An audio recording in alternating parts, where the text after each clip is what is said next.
What's up, YouTube? So today I'm going to be doing a video about buying power. I actually have some collections coming in today with power included that also includes Black Lotus. I have a strong reason to believe that these cards may not be authentic. First, the images I received from the seller looked pretty dark, and side-by-side image comparisons doesn't make it look great. So the one thing with images whenever you're buying or trying to authenticate cards without them being physically in front of you is the image quality is huge. So a high-res scan is always great because usually you can see the rosettes when you're using the loop to see if a card is real or not. But oftentimes the person that's selling you the card might have acquired it in a collection from a relative that passed away, or someone, they might have found it in like a garage sale. So the stuff that's coming in today, I have a high reason to believe it's not authentic, but we're gonna open it up on camera and go through that. One, to protect myself, so that way if the seller says, oh, well, you swapped a fake in for an authentic card, I'm literally gonna open his package on 2 different camera angles just in case the seller goes sideways. Don't expect that to be the case. Even the seller thought there's a strong likelihood they weren't authentic, so maybe we'll get lucky, and if 1 or 2 of the pieces is real, then we have a good day today. Another collection that's coming in is a bulk lot with some spicy cards in it, not any power or reserve list stuff, I don't believe, but it's got some Pokemon and some Magic. I'm gonna open both of those up today for our video. Enjoy. All right, so to do some sample like baseline tests, we're gonna look at some other Magic cards. Got a couple from Authenticating here, and then some unlimited cards, which will be relevant when we compare to the power that we're getting in today. So looking at a regular old Magic card, the one test we're not gonna do on the power most likely is the bend test, which essentially you're just bending it from edge to edge, and it should try to go back and not crease. Obviously, you don't want to do that to cards because then they may not be playable. But this one, even with the bend test, you could totally flatten it out and it would be fine. The light test, so this light isn't super powerful. Actually, I might actually get a light from next door.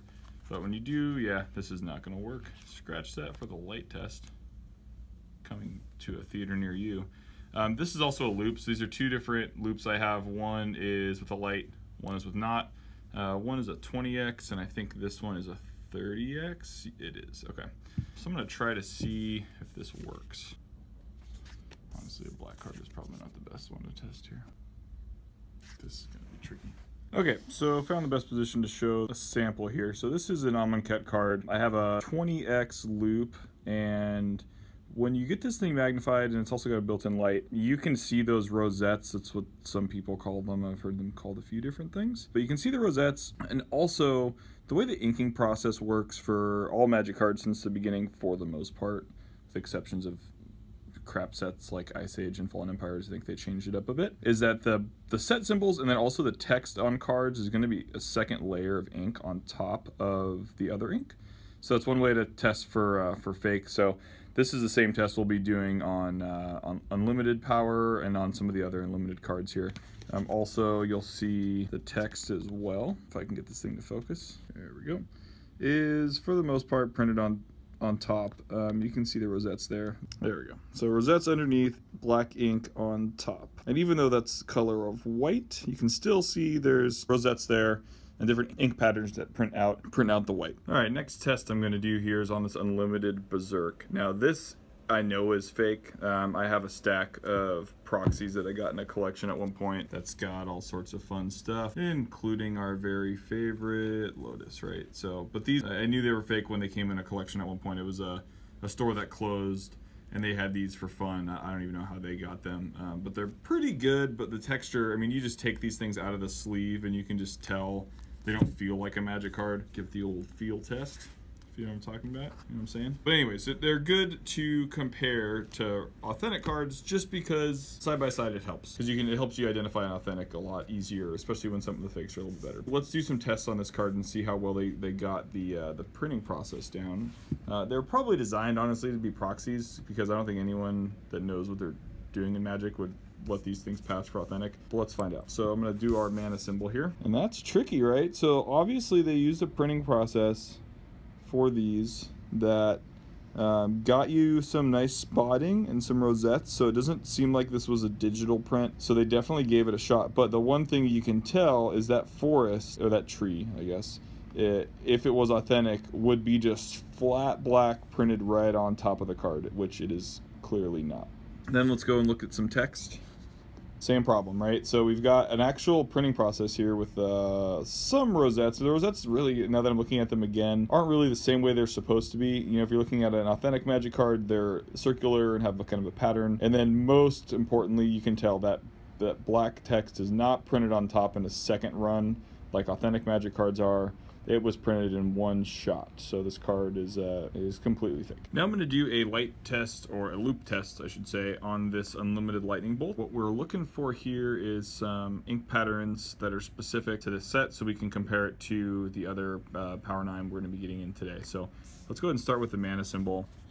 So as you can see there, we've got nice rosettes on the blue part of the card, and the ink pattern is recognizable to other authentic cards for the rest of it. Also, our black ink on the border of the card and also in the black part of that mana symbol, you can tell is a separate print run that went on top of that first layer, which is extremely important. A lot of the fakes don't have that solid black ink that was printed at a second run on top of the colors. So really good way to tell that this card is likely authentic. Then we're going to move down to look at some of the text here. And same thing, awesome. So we've got the rosette patterns make a whole lot of sense for how these cards are printed, and then the black ink for the text of the card as well is printed, as you can tell, it just kind of floats above the other layer of ink. So this card is authentic as far as the and passes the loop test.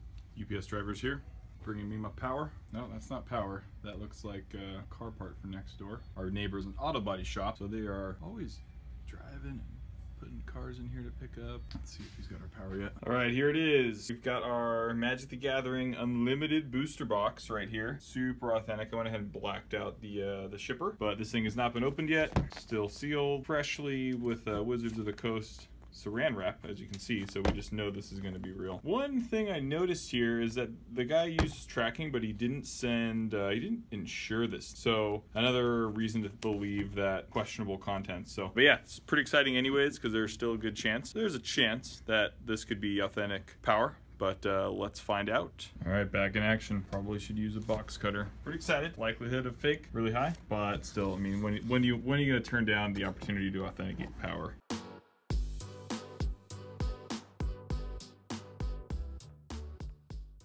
So, please, are these things not even in sleeves? Just in case, I'm pretty sure this Lotus is fake. I don't even know if I'm gonna give this the luxury of the white glove treatment. Yep, I can just tell with the naked eye here, looking at this thing. The patterns look bad, but we'll find out. They are in sleeves. Coloring on the back looks just bad. I mean, you can almost see the pixels on these things. I'm gonna be extremely surprised if these are real. Just looking on the back, our authentic lightning bolt. It's kind of hard to tell. It's fuzzy. I mean, if you just look at the lettering. But let's find out. Black Lotus, Emerald, Pearl, Jet, Ruby, 2 Gins. So the seller is actually a Magic player and has been playing for a long time. That's what leads me to believe that if you can't tell if these are authentic or not, then that's a bad sign. Yeah, the feel, the texture of the card, it just looks too black, and it has this shine to it that it shouldn't have. The bend is actually okay, but I'm gonna get down here and do a test. And there's our first problem, is that ink pattern. Look at a different angle here, but that black on the text of the card is not layered the way that it should be. See how that black ink should be right above the other ink, and it's clearly not. You don't have that 2 layers, so you can just tell it was printed. And you know, the replication process was done as a 1-shot, not that 2 layers we're looking for. Let's go ahead and check out the rest of these. Next up, we're gonna check the Mox Ruby. I mean, there's just so many tells on this card for it not even being close. But let's go ahead and check our text here. So yes, there are like these weird types of rosettes here, but they're just not consistent with other cards. And the biggest tell being that our black ink on the 0 there for the mana cost is just was not layered properly. And coming down here, looking at some more text, it's just not a clean second layer of ink. All right, let's check out the Pearl. Yep, same problem. The Emerald. So yeah, I had someone come in the middle of my video here, but I've gone through all of the cards. Actually, I haven't done the Djinn yet, but all of them have the same kind of printing process, same feel to the card, where it just, if you compare it to a Magic card, it just doesn't feel or look like another Magic card, sadly. So I'll do one more test on this guy. Actually, first test on him, but I can just tell based upon, if you look at the printing, just doesn't have that sharp look that a Magic card has. But yeah, let's start up here. Man symbol again. Same thing. So you've got the the printing process is okay, but it doesn't have those circular rosettes that we're looking for in any part of the card, and the black for the skull there for the swamp is not where it's supposed to be, sadly. All right, well, bummer. Our unlimited power unboxing, turns out they were all fakes. But hey, you gotta take that chance. I didn't invest anything into this, so the guy just shipped them to have us authenticate them and purchase them if we wanted to, but I'll be letting him know that they are unfortunately not authentic. Yeah, so that's unboxing number 1. I do have another buy that came in today as well, and this one cost the guy $19 to ship this. It is quite heavy, 27 pounds 13 ounces on this thing. So I'm gonna crack this guy open and go through some of the bulk. There's some Pokemon in here and some Magic cards, so let me get that set up. All right, so here we go for unboxing number 2. I can't quite honestly remember what's supposed to be in this box, other than Magic cards and Pokemon cards. So I believe, if I remember the story correctly, the guy may not have really knew what he had. So we're gonna check it out here on camera and hopefully find some good stuff.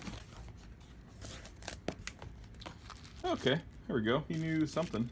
So he's got a Expedition Ancient Tomb just right off the bat, and then as I can see here, a ton of bulk. So that's pretty cool. We got some stuff, nothing too crazy. Some foil full art lands, other foil lands, Ashiok, Mystical Tutor. All right, so this guy obviously knew something about card value, which is great. So that way makes it easier to buy these when they've already separated some of the value.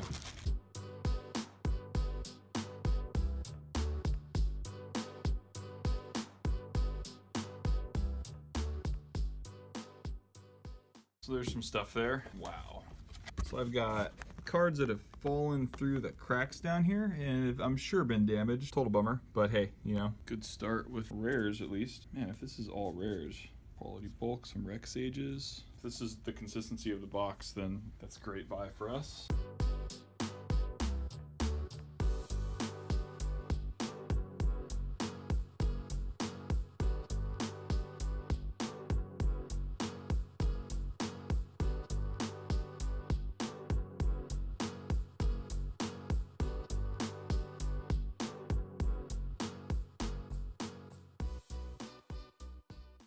More of this. This is just a perfect example of how not to ship your cards when you're trying to get money for them.